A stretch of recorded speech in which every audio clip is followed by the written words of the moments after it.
So guys, this is my one of my burger recipes. So today I'm working with 5% lean beef. Ideally you want it to be 70-30 ratio or 80-20 ratio. That's 20% fat, 80% meat, or 30% fat, 70% meat. That will lead to your most juicy burgers, but given that we're in quarantine, I'm working with what I've got to make up for it, or to try and add a little bit more liquid in there to stop it from drying out as much. I've got a natural vegetable oil rather than something like an olive oil. Okay, so the spices, I'm going to use 5 or 6 different spices. So the first one I've got is garlic granules. So I'm just going to have a little bit of that. Now bear in mind this is beef. Seasoning that works well with beef is garlic, marjoram, basil, pepper, thyme and celery seed. They're the main ones that work really well with beef. So I've got some basil, some thyme, some oregano. Now this is a mix of Cajun and American barbecue seasoning. So that's all going to go in. Then I'm going to add an egg yolk. Some people add eggs, some people don't. Honestly, it just depends. For me, it depends on what I'm going for. Today I've decided to add an egg yolk. You don't have to. I've got English mustard. Now if you've got American mustard, that works just as well, if not better. But like I said, working with what I've got, I don't want an awful lot of this because my brother's going to eat it, but do it to your own taste. I've then got Worcestershire sauce. You want just probably about a teaspoon. Some salt. And some pepper. You don't want to put an awful lot of salt in there because that will help draw more of the fat off or out. And then I've got my vegetable oil, about a teaspoon. Okay, now get in there and give that a good mix. Make sure it's thoroughly mixed through.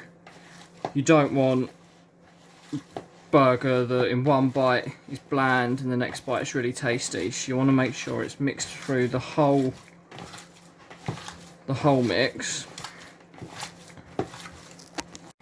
Right, so now that's all mixed and evenly distributed, I've just added some more salt because you don't want it to be under seasoned. Now it's time to shape them into the burgers. I'm going to be using a burger press. If you haven't got a burger press, then you can just shape them into patties using your hands. So get some of the meat, or first of all you get one of these linings. These liners are too small for this burger press, but I'm working with what I've got. Grab a handful of the meat, place it in. Now I've got to try and make these burgers stretch, so I don't want to be making them too thick, so I've got to get enough out of this mix for all of us for the barbecue. So sort of just start to push it to the edges, just so it's one less thing the mold's got to do. It makes it a little bit easier. Then you get the next paper. It just helps it from stop it sticking to the upper part of the mold. You then put the top bit on. Okay, and then you just press down. You might need to put quite a bit of force on.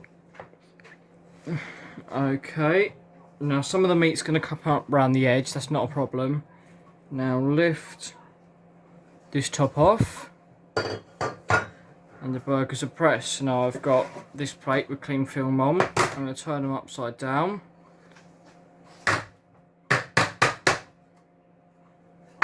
And get the burgers out. Now these for me have served their purpose, so I'll take these off. If you want to leave them on until you're going to cook, if you've got the bigger ones and you want to stack the burgers, that's also fine. You don't have to to worry about. Keep taking them off. I'm only doing it because they're going to go straight on the barbecue in a minute. So that's the burgers done. I'm going to get the rest of them made, and then I'm going to show you guys how to make the relish. So make sure if you're going to be barbecuing it, your coals are glowing hot or white hot. You get your burger on. Okay, now don't forget, these have still got the paper on underneath, so you need to take that off before you put them on. Okay, so I'm going to get these burgers on, I'm going to get them cooking, and then we'll come back in a minute. Okay, so now being careful not to break them, just turn the burgers over. Okay, now if you've got an electric or a gas barbecue where you're able to pull the top down, then do so, and try not to move the burger so much. Get the heat to be surrounding it like an oven rather than just directional. Now you don't want to cook the burgers too much, otherwise they're going to lose their juiciness. You still want them a little bit pink in the centre. Okay, so just move them to one side off the direct heat. Okay guys, so the burgers are done. Now onto the relish. You want to make sure you've got a nice sharp knife. Okay. Now you want half an onion.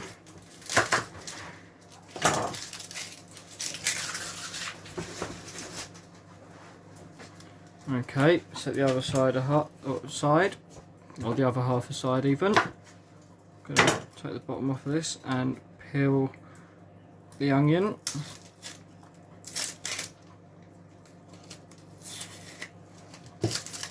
Just like that. Get rid of that bit at the end.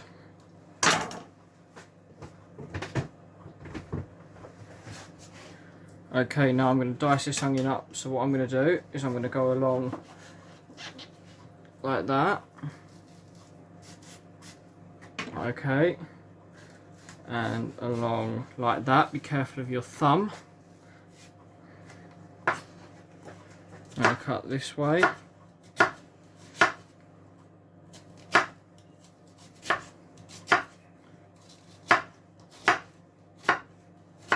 Okay, now holding it with this finger in front, these two behind, this finger guides the knife as you're cutting. I'm going to dice this up.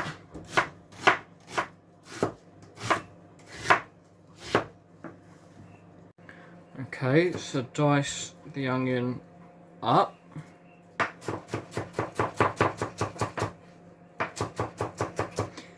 Doesn't have to be particularly uniform, just roughly dice it. You could cut it into strips as well, or dice it. Schlots would also work for this, doesn't have to be onion, but again I'm working with what I've got. So you've got half an onion diced there. Now garlic, lay the garlic on its side, lay your knife flat on top, press down, make a cut across the bottom and peel it like that. Okay, again, lay it, crush, make a cut and peel it like that. Now, similar to what I did with the onion, I'm going to slice one way and then I'm going to come back and I'm going to finally slice it or dice it this way. Okay, doesn't have to be particularly small, but you don't really want big chunks of garlic in there, so just cut it to your taste. Okay, now I've got a fresh tomato, and with this you could either make a concasse or concasse, where you score it, remove the eye, blanch it in hot water for 30 seconds and put it into cold water, peel it and de-seed it. But I'm not going to worry about doing that. I'm just going to slice it in half and then up again. It's going to start to sweat down when I put it in the pan anyway. so I'm not too worried about having them too big. So just like that, and then they go into the pan as well with the onions and the garlic. So in a saucepan, you get about a tablespoon of olive oil, just heating that up. Now you want that to be getting really hot so the oil covers the bottom of the whole pan. Wait for that oil to get hot.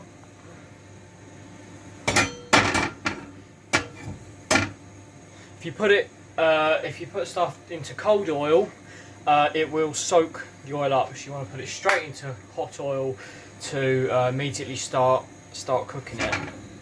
Now that oil's hot. I'm going to add my diced onion. You hear that sound? That's the sound you want to hear. In goes the onion and the garlic.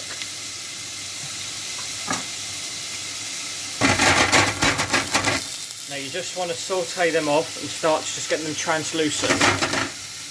Okay, now I've got a fresh tomato, and with this you could either make a concasse or concasse, where you score it, remove the eye, blanch it in hot water for 30 seconds and put it into cold water, peel it and de-seed it. But I'm not going to worry about doing that. I'm just going to slice it in half and then up again. It's going to start to sweat down when I put it in the pan anyway, so I'm not too worried about having them too big. So just like that, and then they go into the pan as well with the onions and the garlic. Okay, so now if you had some fresh coriander chopped up, you could add that with some chili flakes. I'm just adding chili flakes. You don't want too many, just enough to get rid of that subtle heat. Now I'm going to add about a quarter of a can of chopped tomatoes. Okay. Now that's just heating. I'm going to add some red wine. You only want about 100 ml of red wine and about 2 tablespoons of balsamic vinegar.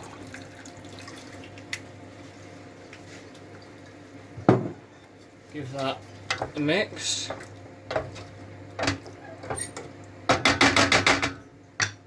Now about 2 tablespoons of ketchup. If you can get it with low salt, then that'll be good. I've got some basil here. A little bit of pepper. Normally I'd season after tasting. It doesn't matter too much here. A nice teaspoon of English mustard. Mix that in. About 2 teaspoons of water. Okay. Let's give that a taste.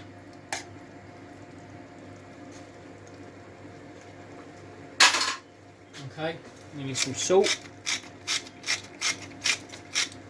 A little bit more pepper.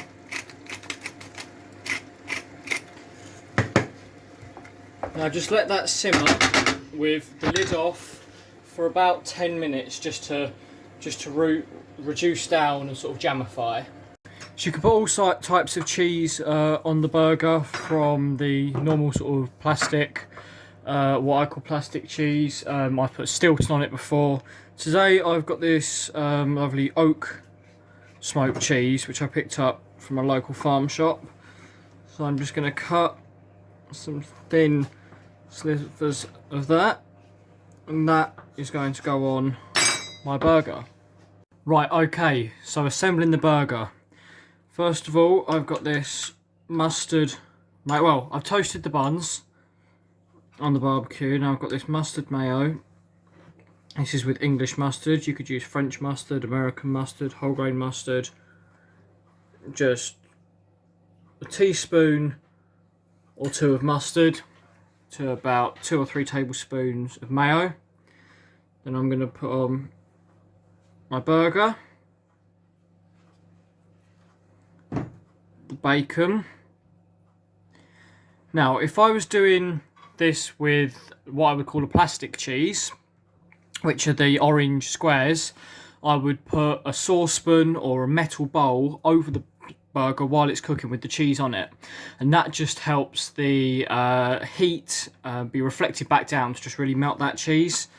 I'm not too worried about it in this case today, so I've just got the cheese on top. Okay, now I guess you could put this under a grill or use a blowtorch to gratinate that cheese. I'm not going to worry about it. Now I've got this beautiful spicy tomato and onion relish, which I'm going to put on the top, and then top it off with another toasted bun. What I would normally do is